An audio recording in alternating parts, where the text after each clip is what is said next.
తాకట్లో ఉన్న మీ బంగారాన్ని విడిపించి ఆ రోజు ఆన్లైన్ రేటుకి కొంటాం. Sharma gold company. మరి కొత్త సంవత్సరం 2025వ సంవత్సరం కన్యా రాశి వారికి ఈ విధంగా ఉండబోతుంది. గురుగారు నమస్తే. జై వీరబ్రహ్మజీ. నమస్కారం తల్లి. మరి కన్యా రాశి వారికి కొత్త సంవత్సరం ఏ విధంగా ఉండబోతుంది అంటారు? శివాయ బ్రహ్మణే నమ, వీరబ్రహ్మేంద్ర స్వామినే నమో నమ. జై వీరబ్రహ్మ, జై గోవిందమాంబచి. వచ్చినటువంటి ఫలితం 3 గురుబలాన్ని సూచిస్తుంది. కొన్నేళ్ళుగా కన్యారాశి జాతకుల యొక్క జీవన గమనంలో కూడా గతించిన 2 లేదా 3 సంవత్సరాలకు స్తంభించిపోయి ఉన్నటువంటి దాఖలాలు, ప్రత్యేకించి 2023 నవంబర్ 1 నుండి కూడా కేతు సంబంధమైనటువంటి స్థితి కూడా జన్మరాశిలో సంచారం జరుగుతుంది. వ్యక్తిగతమైనటువంటి జీవితంలో అనుకూలవంతమైనటువంటి మార్పులు కలిగి పరిష్కారం కానటువంటి సమస్యలన్నింటినీ కూడా పరిష్కారం చేసుకోవడానికి చేసే ప్రయత్నాలు ఖచ్చితంగా లాభిస్తాయి. కొత్త ప్రయోజనాలు వస్తాయి. ఆర్థికంగా విజయాన్ని మీరు సాధించగలుగుతారు. అనుకూలవంతమైనటువంటి పరిస్థితుల్లో జీవితం ఉంటుంది. యోగదాయకమైనటువంటి ఫలితాన్ని మీరు తప్పకుండా పొందగలిగినటువంటి పరిస్థితులు కూడా ఈ రాశి జాతకులకు ఉన్నాయి. భార్యాభర్తల మధ్య ప్రేమ, అనురాగం, ఆప్యాయత, సంతానం కోసం వేచి ఉండటం, సంతానం కోసం ప్రయత్నం చేస్తున్న దంపతులకి ఖచ్చితంగా మంచి సంతానం లభించేటువంటి అవకాశం. స్థిర చరాస్తులు, ప్రత్యేకించి స్వగృహం కావాలని చాలామంది మనం యోచిస్తూ ఉంటాం. ప్రయత్నం చేస్తున్న సఫలీకృతం అవ్వదు. కానీ ఖచ్చితంగా స్వగృహం కోసం ప్రయత్నం చేస్తున్నటువంటి వాళ్ళకి స్వగృహ యోగం ఖచ్చితంగా లభించే అవకాశం కనపడుతుంది. మరి ఇప్పుడు పరీక్షలు రాసే వారి పరిస్థితి ఏ విధంగా ఉండబోతుంది అంటారు? పోటీ పరీక్షలు రాస్తున్నటువంటి విద్యార్థులకి మరికొంత ఏకాగ్రత అవసరం. మరికొద్ది సమయం తర్వాత ఏకాగ్రతతో కూడిన ప్రయత్నం చేయటం వల్ల మీరు ఊహించినటువంటి పరిస్థితుల్ని ఖచ్చితంగా పొందుతారు. ఇప్పటి వరకు పోటీ మార్కులతో ఉత్తీర్ణత సాధించటం, లేక మనం ఊహించినటువంటి గొప్ప రిజల్ట్ రావట్లేదన్న భావన కలుగుతూ ఉండటం, ఇలా కలుగుతూ ఉండొచ్చు. కానీ సమీపమైన భవిష్యత్తులో కొంతకాలం తర్వాత ఇంకొంచెం ఏకాగ్రతతో మీరు ప్రయత్నం చేయండి. ఖచ్చితంగా ఉత్తీర్ణత, సఫలీకృతమైనటువంటి ఫలితాల్ని మీరు తప్పకుండా పొందేటువంటి అవకాశం ఉంది. పోటీ పరీక్షలు రాస్తున్న నిరుద్యోగులకు కూడా ఈ సంవత్సరం కొంత ఆశాజనకంగా ఉండబోతుంది. 2వ ప్రయత్నం తప్పనిసరిగా సఫలీకృతమయ్యేటువంటి అవకాశం కూడా కనబడుతుంది.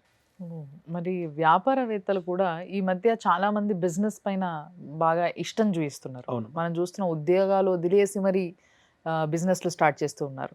ఇలాంటి వాళ్ళు ఎవరైనా కన్యా రాశిలో ఉన్నట్టయితే వాళ్ళకి ఈ సంవత్సరం మొదలు పెట్టొచ్చు అంటారా? కొత్తగా ఏదైనా కొత్త వ్యాపారం చేసుకోవడానికి లేదా పాత వ్యాపారాన్ని మళ్ళీ క్రమబద్ధీకరించుకొని మార్పులు చేర్పులు చేసుకోవడానికి ఇది చాలా సరైనటువంటి సమయం. ముందుగా మీరు గృహాన్ని మార్చుకోగలుగుతారు, లేదా గృహాన్ని మరమ్మతు చేసుకోగలుగుతారు, లేదా కొత్త గృహం కోసం మీరు చేసే ప్రయత్నమైన సఫలీకృతం అవుతుంది. అలాగే మీ వ్యాపార సంబంధమైనటువంటి స్థానాన్ని కూడా దాంట్లో ఏమైనా మార్పులు చేర్పులు చేయటం, ఒక ప్రాంతం నుండి వేరే ప్రాంతానికి విస్తరించటం, లేదా స్థానచలనం చేయటం, ఇది అదృష్టాన్ని తీసుకొచ్చేటువంటి ప్రయత్నం అవుతుంది. వృత్తి, ఉద్యోగం, వ్యాపార సంబంధమైనటువంటి విషయాల్లో స్థానచలనం, బదిలీ జరగటం ఒక గొప్ప వరంగా ఉంటుంది. మనం అనుకుంటాం మనకు ఉద్యోగంలో బదిలీ రాగానే, ట్రాన్స్ఫర్ రాగానే, వ్యాపారం ఏదో కారణం వల్ల ఇక్కడి నుంచి వెళ్ళి వేరే దగ్గర మొదలు పెట్టగానే ఎందుకు నష్టాలు జరుగుతున్నాయి, మళ్ళీ మనం నిలదొక్కుకోవడానికి సమయం పడుతుందేమో. కానీ ఈ రాశి జాతకులకి అదే గొప్ప వరం కాబోతుంది. స్థానచలనం వల్లే అదృష్టం అనేటువంటిది మిమ్మల్ని వెతుక్కుంటూ వచ్చేటువంటి అవకాశం ఉంది. కానీ జీవిత భాగస్వామికి సంబంధించిన ఆరోగ్యపరమైన అంశం మాత్రం మిమ్మల్ని కొంత కంగారు పెట్టే అవకాశం ఉంది. భార్య లేదా భర్తకు సంబంధించిన దీర్ఘకాలికమైనటువంటి ఆరోగ్య సమస్యలు ఏవైనా ఉన్నట్టయితే వైద్యుడి పర్యవేక్షణలో చికిత్స చేయించుకోండి.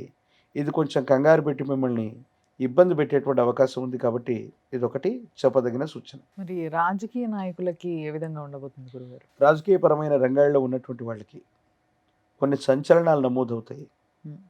మీరు మాట్లాడినటువంటి మాటల వల్ల ఇప్పటి వరకు రాని ఐడెంటిటీని మీరు తప్పకుండా పొందుతారు.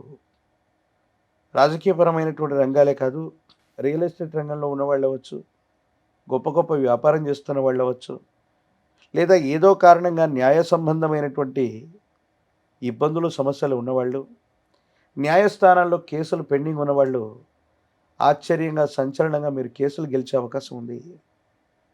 ఎవరో ప్రముఖుల మీద మీరు కేసులు వేయడం, దేశ కాలమాన పరిస్థితుల్లో మీకు అన్యాయం జరగడం లేదా సమాజంలో ఏదైనా జరిగితే దాని గురించి మీరు మాట్లాడేటువంటి మాట, మీరు చేసే ఒక చిన్న ప్రయత్నం మీకు విశేషవంతమైన గుర్తింపును తీసుకొస్తుంది, పదవీ ప్రాప్తి యోగాన్ని కూడా ఇస్తుంది.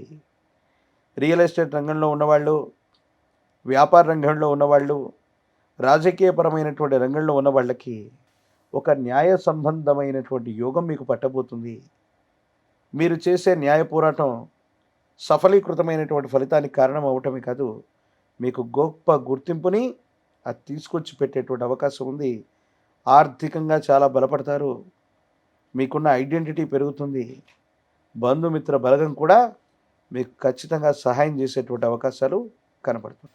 మరి ఉద్యోగులకి కూడా ఇంతే అనుకూలంగా ఉంటుందంటారా కన్యరాశి వారికి? ఉద్యోగులకి బదిలీలు జరిగే అవకాశం ఉంది. ఈ బదిలీల వల్ల ప్రమోషన్స్ రావచ్చు, ఇంక్రిమెంట్లు పెరగచ్చు.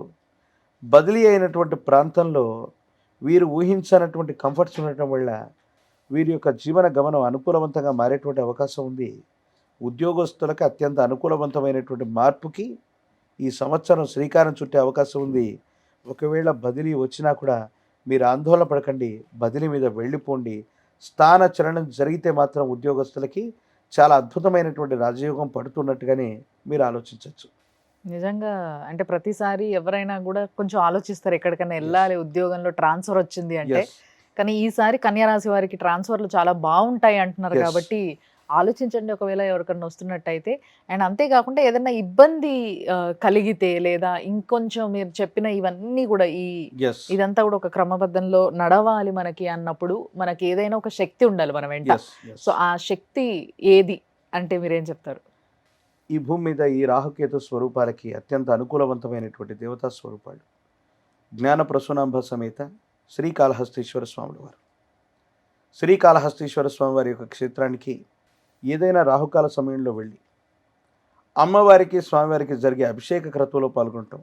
నేను చెబుతుంది రాహుకేతు పూజ కాదు, అమ్మవారిని స్వామివారిని రాహుకాల సమయంలో అభిషేకం జరుగుతుంది లేదా ఉదయ సమయంలో జరుగుతుంది. అభిషేక సందర్భంలో అమ్మవారిని స్వామివారిని ఒక్కసారి దర్శించి వస్తే చాలు, జాతకంలోని సర్వ అరిష్టాలు పోతాయి. మీరు చేసే ప్రయత్నాలన్నీ కూడా తప్పనిసరిగా ఫలించేటువంటి అవకాశం కనబడుతుంది. చాలా అద్భుతంగా, చాలా సింపుల్ గా చిన్న Yes. పరిష్కారమే చెప్పారు. కాబట్టి ధన్యవాదాలు గురుగారు. జై వీరబ్రహ్మ జై గోవిందమాంబ జై.